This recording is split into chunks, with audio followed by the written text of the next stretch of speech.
Itu dia tadi pandangan daripada murid-murid lepasan SPM. Apakah hala tuju mereka, nak bekerja ataupun nak menyambung pengajian? Tidak ada benar ataupun salah. Kedua-dua jawapan ini sama sekali boleh diaplikasikan untuk mereka. Kalau nak bekerja, anda kena tahu apakah kemahirannya. Kalau nak belajar, apa pula kursus yang sesuai dengan keputusan anda. Tapi apa yang bernas di sini, kalau kita kongsikan statistiknya, lebih daripada 72% daripada lepasan SPM tidak mahu sambung belajar. Sesuatu yang membimbangkan, terutamanya bila kita lihat aspirasi negara untuk melangkah jauh ke depan dengan aspirasi ke ekonomi dan sebagainya. Dan juga cabaran-cabaran baru kita dengan kecerdasan buatan, dengan pekerjaan yang baru, dengan teknologi. Ya Allah, cukup pandai ke anak-anak kita sekarang ini. Jadi insya-Allah kita bersama dengan Peruni Kerjaya dan pelatih profesional Nurul Atikah Nur Halim untuk kita cerahkan sikit keadaan di sini. Assalamualaikum Puan Nurul. Waalaikumsalam warahmatullahi wabarakatuh. Terima kasih sudah jemput hari ini. Terima kasih bersama kami hari ini. Satu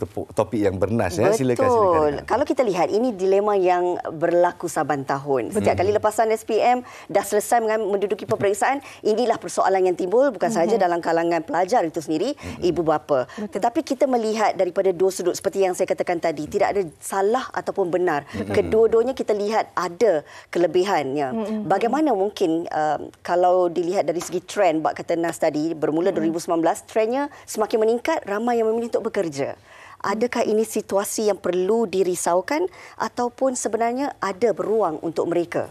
Okey, saya lebih suka untuk jawab soalan Rina tadi tu dengan statistik kan. Tadi bila kata nak sebut 2019 sebenarnya telah dikeluarkan statistik, lebih daripada 72% pelajar SPM tak nak sambung belajar. Dek kerana apa? Sebabnya kita ada orang kata awareness yang lebih sikit, kesedaran yang lebih sikit, yang mana bila lepasan SPM dengan tiada kepakaran ataupun dari sijil-sijil yang tertentu, mereka boleh melakukan kerja-kerja seperti rider, seperti gig ekonomi. Dan waktu ketiga itu memang kita galakkan pun kan, kita ada billboard yang besar yang mana kita menggalakkan bukan hanya ada satu kerja satu masa, tapi kita boleh buat multitasking.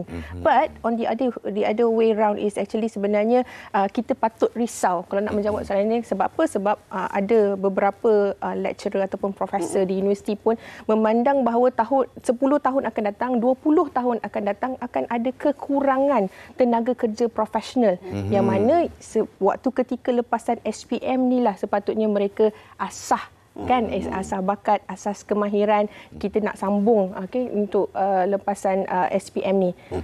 So jadi itulah. Dan untuk kami berdua yang berdiskusi sebelum inilah, sebenarnya ada banyak peluang untuk anak-anak muda kita. Bukan setakat kalau dulu-dulu kalau nak berjaya kena jadi doktor, kena jadi accountant, kena jadi jurutera. Tapi sekarang ni terutamanya dengan peluang yang disediakan dengan aliran TVET. Boleh Puan ulaskan sikit? Okey. Ini kita memandang sebenarnya TVET ni bukan lagi baru. Sebenarnya dah lama dah. Dan vocational ni sebenarnya dah lama sangat dekat negara kita sendiri. Cuma dia macam seolah-olah tidak popular. Yang popularnya tadi yang macam Nas sebut tu lah, yang kita panggil sebagai occupation, yang kita panggil conventional occupation. Which is kalau misalnya kata orang tu menjawab jawatan profesional seperti peguam, jurutera, doktor, baru dikonsider sebagai berjaya. Tetapi sebenarnya bidang kemahiran yang tadi tu selepas SPM, sebenarnya ada satu lagi bidang ataupun aliran yang kurang dipandang. Tetapi sebenarnya peluang kebolehpasaran ataupun graduan untuk yang lepasan kemahiran ni lebih tinggi berbanding daripada yang lepasan yang sains ni kan. Sebab apa? Mereka disediakan dari sudut kemahiran, yang mana bakal majikan ataupun syarikat-syarikat sebenarnya memandang mereka yang penuh dengan kemahiran ini. Sebab apa? Sebab dekat dalam TVET itu sendiri pun ada 3 cabang, yang salah satu daripadanya mereka ada libatkan terus pelajar itu dengan industri. So, jadi dia memang betul-betul sediakan pelajar ataupun graduan yang lepasan TVET ni dengan kemahiran ataupun skill. Dan sedia untuk bila mereka masuk ke dalam workforce terus dapat bekerja, ya? Betul. Okey, kita juga nak tumpukan perhatian bagi lepasan SPM ni dalam tempoh waktu sebelum dapat keputusan. Kebanyakan Puan sendiri ada pengalaman, Nas ada pengalaman bekerja sementara menunggu keputusan. Kadang-kadang situasi ini juga boleh mencetuskan rasa keselesaan kepada mereka. Mereka tahu waktu ini apa kemahirannya, jadi mereka membuat keputusan nak terus bekerja dengan kemahiran yang ada. Bagaimana pula dengan situasi ini, Puan? Okey, saya memandang situasi ini di mana sepatutnya selepas habis SPM, atau saya sendiri sebenarnya lepas PMR dah start kerja. Okey, lepas PMR dah pernah bekerja dekat kedai photostat, kedai pusat tuition, kedai photostat kan. So waktu itu sebenarnya kita faham ataupun kemahiran-kemahiran seperti interpersonal skill. Contohnya communication skill, team player dekat dalam company itu sangat-sangat penting. So jadi waktu lepasan SPM sambung lagi kerja, tapi dengan sebenarnya mindset bahawa kita nak kuatkan jati diri. Betul tak? Kita nak ada daya tahan yang tinggi. Resilience kan. So jadi kita dah tahu dah sebenarnya dengan bakal majikan ni how to conduct ourselves, how to be around our team member, colleague dan sebagainya. So betul tadi bila Nas sebut kata kita bina jati diri waktu ketika ini, dan dengan mindset kita bina jati diri untuk kita sediakan diri kita kepada masa akan datang. So kita akan lebih nampak cabang-cabang sebenarnya. Wow, dunia kerjaya ini sangat luas. Yes, betul. Kita dah rasa duit sendiri pegang. Waktu zaman saya dulu kerja, dibayar per jam RM1.80. RM1.80 kan. Kerja. Tetap kerja. Sampai ayah kata dia ni memang tak kenal rumah. Kita tak balik rumah kan. So jadi waktu tu merasa manisnya pegang duit sendiri. Tapi dengan mindset, kalau aku dapat lebih lagi, apa pula lagi rasanya macam tu kan.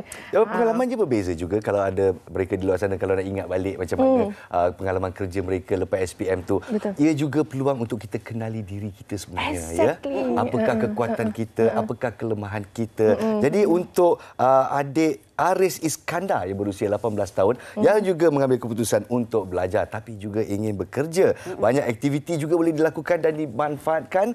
Jadi mungkin iktibar untuk ibu dan bapa di luar sana yang mungkin sudah buntu anak saya nak buat apa lepas SPM ni. Kita saksikan bingkisan ini. Silakan. Itu perkongsian yang kita bawakan bagaimana adik Aris ni sendiri memang dah ada niat untuk sambung belajar tapi dalam masa yang sama menanti keputusan tu sempat buat bisnes online. Berwawasan. Jadi kita nak tanya kepada Puan Nurul lah. Masa time kita berdua lah. Mana ada semua ni atas talian nak berniaga. Kalau tak dah lama kita berniaga. Itulah dia. Dah lama kita kaya raya begitu. Jadi pendapat Puan Nurul, terutamanya bila kita nasihatkan ibu bapa luar sana, dia tengok anak dia asyik-asyik swipe, kalau aku like, kalau aku tak like aku swipe dan sebagainya kan. Tapi sebenarnya mereka tengah melakukan sesuatu yang bermanfaat. Pendapat Puan? Okey, memang betul sebab perbezaan dari sudut kita punya exposure lah sebenarnya. Zaman dulu kita tak ada those media sosial, tapi zaman sekarang sebenarnya terlalu banyak platform dekat luar sana yang boleh digunakan sebaik mungkin untuk kita tambah nilai dekat diri sendiri. Walaupun waktu sela-sela masa yang contoh lepasan SPM ni sementara nak tunggu result pun boleh tambah nilai diri. Kita ada platform seperti kita panggil online platform learning. Kita dekat Google sendiri pun memang ada dan mereka sendiri sebenarnya keluarkan sertifikat. Dan sertifikat tu kalau kita masukkan dalam resume untuk kita minta mohon kerja dan sebagainya, ia boleh jadi satu value added. Betul. Selain daripada tu, Google, kita ada Udemy, kita ada Coursera, kita ada kat Malaysia sendiri pun kita ada e-latih yang mana online platform. Kita punya rakyat Malaysia boleh tambah nilai kepada diri sendiri. Maksud kata saya setuju bila tadi pendapat bapa kepada adik Aris tu tadi tu, dia kata memang betul. Kita sebenarnya yang tak naknya adalah jangan ada berhenti niat untuk berhenti belajar. Kan? Jangan berhenti untuk orang kata ada rasa untuk tambah baik diri sendiri. Walaupun contoh kalau let's say lepasan SPM dengan keadaan kita tengok result, kita tengok minat, kemahiran apa yang kita nak pergi lebih jauh lagi dan kita pergi usulkan kepada laluan yang betul, channel yang tepat dengan kemahiran yang kita miliki. Kenal pasti orang kata kebolehan diri sendiri, minat kat mana macam tu. Tepat sekali. Kita bukan saja kena lihat dari segi kemampuan murid-murid itu sendiri, bukan saja galakkan dalam kalangan ibu bapa, tetapi peranan kerajaan khususnya. Perlu kalau kita lihat bagi mereka yang cenderung dengan ada kemahiran ni, perlu ada banyak mungkin kursus jangka pendek. Betul, sekarang memang dah ada dah sebenarnya. Dekat bahagian TVET tu sendiri memang ada kursus jangka pendek dan kursus jangka masa panjang. Yang mana mereka menyediakan sijil, kita ada diploma, kita ada kursus dalam talian. Tapi yang kalau memang ambil dekat pusat latihan kemahiran yang memang profesional, dia memang akan ada sela masa yang tertentu, setahun, 2 tahun.